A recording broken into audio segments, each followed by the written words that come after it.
তুমি না থাকলে সকালটা এত মিষ্টি হতো না।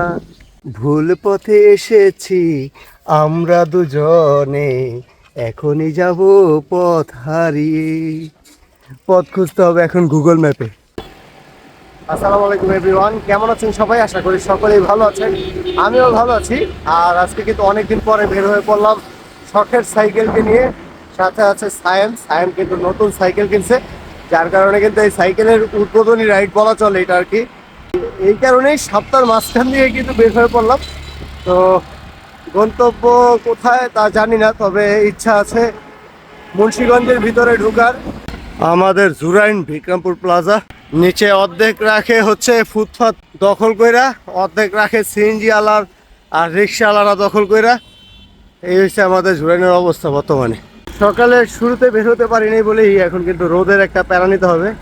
তারপরও প্যারা নাই, চিল, কারণ আমরা ঢুকে যাব অলিগলির রাস্তা দিয়ে, যেখান দিয়ে পরিবেশ পাবো সুন্দর। ড্রাফটিং চলতেছে ভাঙ্গা রাস্তায়, সারিঘাটের সেই ঝুলন্ত ব্রিজ। তবে পানি কিন্তু একেবারে শেষ, গন্ধ হয়ে গেছে গা, বুড়িগঙ্গার পানির থেকেও বেশি গন্ধ। আর কাশফুলও নাই, তবে এবার কাশফুলের রাইড দেওয়া হলো না। ভাইয়া, নতুন সাইকেলের অনুভূতি কি? আলহামদুলিল্লাহ, নতুন সাইকেল লইছি, লগে টিম ফ্রিডমের ভার্সন 3 নতুন জার্সি উদ্বোধন রাইট আমি আর মান্না ভাই দিয়া লাইতাছি। আমরা না জানি, যাই হোক আলহামদুলিল্লাহ, সর্বোপরি সবকিছু আলহামদুলিল্লাহ। একটা হেলমেট অনেক বেশি প্রয়োজন। অবশ্যই, কিন্তু চাকা আমার লিক। না, এখন তো লিক হয় নাই। হলো হাওয়া এটা আছে, এটা চোরা লিক তো, রানিং এ হাওয়া কম ছাড়ে। সাহারিঘাটের কাশফুল শেষ হয়ে গেলেও এখানকার কাশফুল কিন্তু শেষ হয়নি। আর রোডটা কিন্তু অফ রোড, খুবই চমৎকার। লাল মাটির রোডের মতন অবস্থা।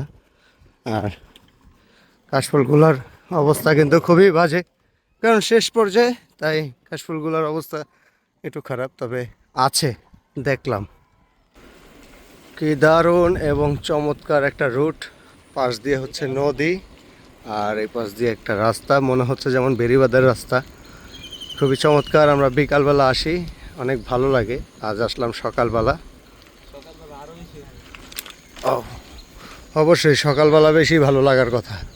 আমরা চলে আসলাম ফেরি পার হওয়ার জন্য, যদিও আজকে ফেরি দেখতে পারতাছি না, ছোট্ট একটা ট্রলার।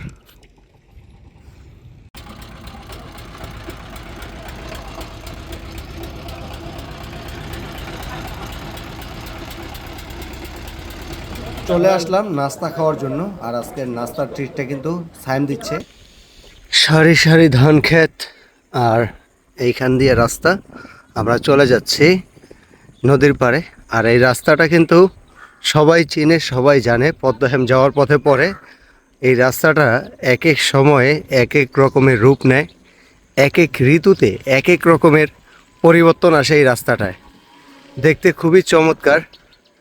কোনো সময় এই গাছগুলোতে পাতা থাকে না, কোনো সময় পাতায় ভরপুর থাকে, কোনো সময় ফুলে ভরপুর থাকে। সব মিলিয়ে এই রাস্তাটা হচ্ছে জোস একটা রাস্তা।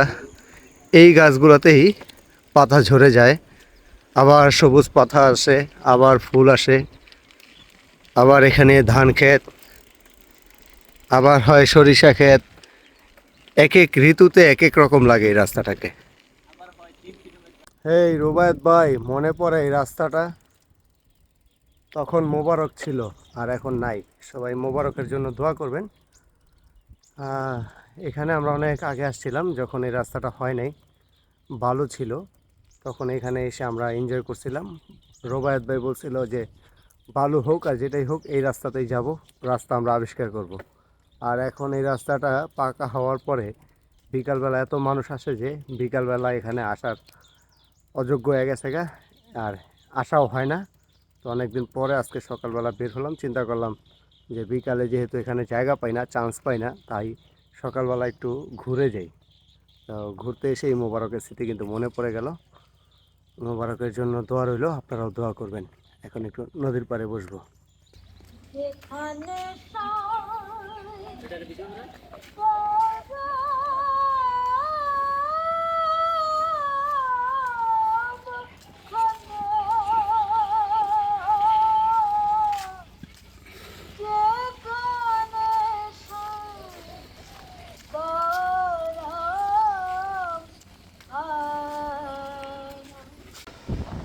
বর্তমানে বেশ কিছুক্ষণ সময় কাটালাম, নিরিবিলি পরিবেশে খুবই ভালো লাগলো।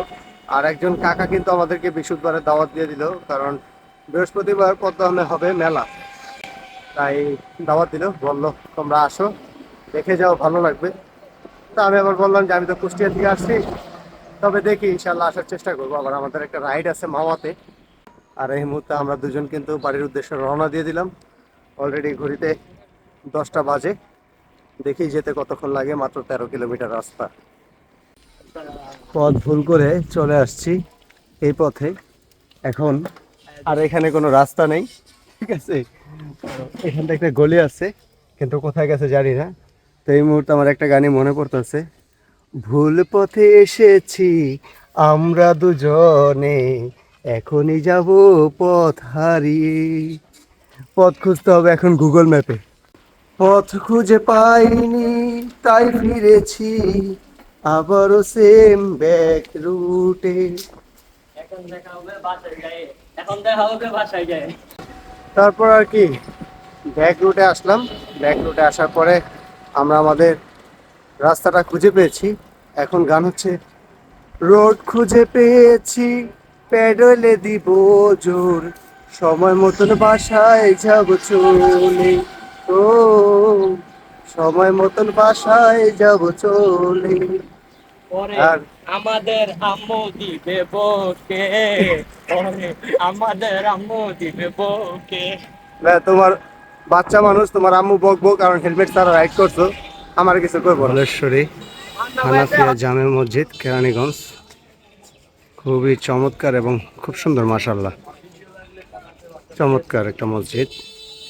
ধলেশ্বর খেয়াঘাট থেকে ট্রলারে উঠে পড়লাম নদী পার হওয়ার জন্য। পোস্তগলা ব্রিজটা এই রোদের মধ্যে দিয়ে পার হতে চাচ্ছিলাম না, তাই এই বুদ্ধি করলাম। আর এই মোমেন্টে সুন্দর একটি হেলিকপ্টার উড়ে যাচ্ছিল, তো লোকেরা বলছিল এটা বসুন্ধরাতে যাবে। শিল্প কলকারখানার এই ময়লা পানিগুলোকে সরাসরি নদীতে দিয়ে কিন্তু নদীকে দূষিত করছে। আর এটা শুধু নদী দূষণ না, এটা আমরাই আমাদের ভবিষ্যৎ প্রজন্মকে দূষিত করে যাচ্ছি। তাই আমি মনে করি যে সকল কোম্পানি এই ধরনের কাজ করছেন তারা এর থেকে বিরত থাকুন, কারণ নদীকে বাঁচাতে হবে। নদী বাঁচলেই বাঁচবে আমাদের এই দেশ। সায়েম, আজকে রাইডটা কেমন লাগলো? আলহামদুলিল্লাহ ভাই, সবকিছু মিলে সর্বোপরি প্রথম দিক দিয়ে একদম আলহামদুলিল্লাহ আমরা গেছি সুন্দর মতোই। সুন্দর একটা নতুন সাইকেল উদ্বোধন, নতুন জার্সি উদ্বোধন করলাম আলহামদুলিল্লাহ দুইজনে মিল্লা। 2-3টা জায়গা মোটামুটি ঘোরা শেষ আলহামদুলিল্লাহ রোডের মধ্যে। এখন রাস্তাও হারাইছি, সব মিলাইয়া রাস্তা খুঁজে পাই আবার আইছি। এখন চিন্তা হইলো বাইক গেলে মাই কিনবো। টিম ফ্রিডমের একটা গান আছে, সাইকেল লইয়া উড়াল দিয়া ফিরি পাগল বেশেতে। এই পাগল বেশেতেই কিন্তু এখন ফিরতে আছি। বাংলাদেশে আমরা ফিরতেছি, যার কারণে আমার মা দেখছি না কষ্ট হইতে পারে এবং আমাদেরকে বকতে পারে। তো আমরা কিন্তু ধলেশ্বরী দিয়ে নদী পার হয়ে চলে আসলাম। এই মুহূর্তে আমরা শ্যামপুরে অবস্থান করছি, চলে যাব বাসাতে। আর ভিডিওটা এখানে শেষ করে দেবো। তবে আজকে সকালের মর্নিং রাইডটা খুব এনজয় করলাম দুজনে মিলে। ঘুরে দেখলাম পদ্মহ্যাম ধাম, সেই ভাইরাল স্পট বর্তমানে পদ্মহ্যাম ধামের পাশে, জায়গার নামটা আমার মনে নেই। তারপরে ঘুরে দেখলাম আশেপাশের পথ, পথ হারালাম, পথ খুঁজে পেলাম এখন বাসার উদ্দেশ্যে। সো আজকের ভিডিওটা এখানে শেষ করে দিচ্ছি, দেখা হবে পরবর্তী ভিডিওতে। সে পর্যন্ত সবাই ভালো থাকবেন, সুস্থ থাকবেন। আসসালামু আলাইকুম।